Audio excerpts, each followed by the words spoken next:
Tu penses peut-être que le piratage c'est une intrusion, un moment, un exploit, mais en réalité ça n'a jamais été comme ça. Le piratage moderne c'est une industrie où les données est une matière première, transformée, enrichie, revendue, puis exploitée à répétition. Et comprendre ça, c'est comprendre pourquoi ces données ont de la valeur. On va voir ensemble comment les attaquants vendent des données en 3 étapes. Pas en surface, mais comment ça fonctionne réellement. Étape numéro 1, la collecte et surtout la transformation. Quand une fuite de données arrive, ce n'est pas directement vendable, c'est du brut. Et le brut ne vaut presque rien. Ce qui a de la valeur, c'est la donnée exploitable immédiatement. Les attaquants vont donc nettoyer les données, supprimer les doublons, tester les identifiants et vérifier ce qui fonctionne vraiment. Mais surtout, ils automatisent. Ils prennent un email plus un mot de passe et ils testent ça partout. Gmail, Amazon, Netflix, PayPal, compte pro. Pourquoi ? Parce que la majorité des gens réutilisent leur mot de passe. Une seule fuite peut ouvrir plusieurs comptes. Ensuite, ils enrichissent. Ils croisent avec d'autres leaks, des infos publiques et des profils en ligne. L'objectif ? Transformer une donnée en profil complet exploitable. Nom, adresse, téléphone, accès. Ça devient un produit.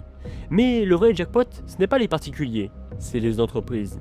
Un accès à un VPN, un serveur ou un compte administrateur, ça, c'est une vraie porte d'entrée. Et ça se revend très cher. L'étape numéro 2, c'est la mise en vente. Le marché est structuré, c'est très organisé et c'est optimisé. Tu as plusieurs types de plateformes, des marketplaces comme des e-commerce, des forums privés ou même des shops qui sont automatisés. Et oui, c'est professionnalisé. Tu trouves des notes de vendeurs, des commentaires, des garanties et même parfois du support. Les données sont vendues sous forme de compte, identité complète, accès, base de données. Les prix, ça dépend de la valeur. Quelques centimes pour des données assez simples, nom, prénom et ce genre de choses. Quelques euros pour des comptes basiques qui fonctionnent réellement et des centaines voire des milliers d'euros pour des accès à des entreprises. Il y a un facteur clé, la fraîcheur. Plus c'est récent, plus c'est cher, plus ça fonctionne encore. L'étape numéro 3, c'est l'exploitation. Une fois achetées, les données sont utilisées et souvent revendues. Un attaquant achète un compte, il va chercher des informations, accéder à d'autres services, réinitialiser des comptes et étendre ses accès. Ce qu'on appelle le pivot. Un accès peut en donner plusieurs. Dans les entreprises, c'est encore plus violent. Un accès peut être revendu à un groupe de ransomware, utilisé pour infiltrer un réseau, exploité pour voler encore plus de données. Et certains groupes ne font que ça, vendre des accès. On appelle ça des Initial Access Brokers. Et là, on ne parle plus de petits montants.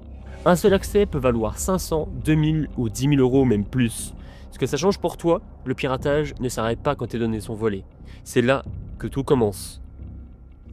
Tes données peuvent être vendues, exploitées, revendues et encore réutilisées, sans que tu ne le saches. Comment tu te protèges vraiment ? Simple mais strict. Un mot de passe unique pour chaque plateforme.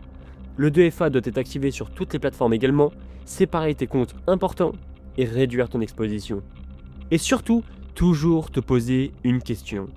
Si quelqu'un a accès à ce compte, qu'est-ce qu'il peut réellement faire ? Parce que c'est exactement comme ça que pensent les attaquants. Aujourd'hui, tu dois comprendre une seule chose. Tu n'es pas la cible, tu es le produit de demain.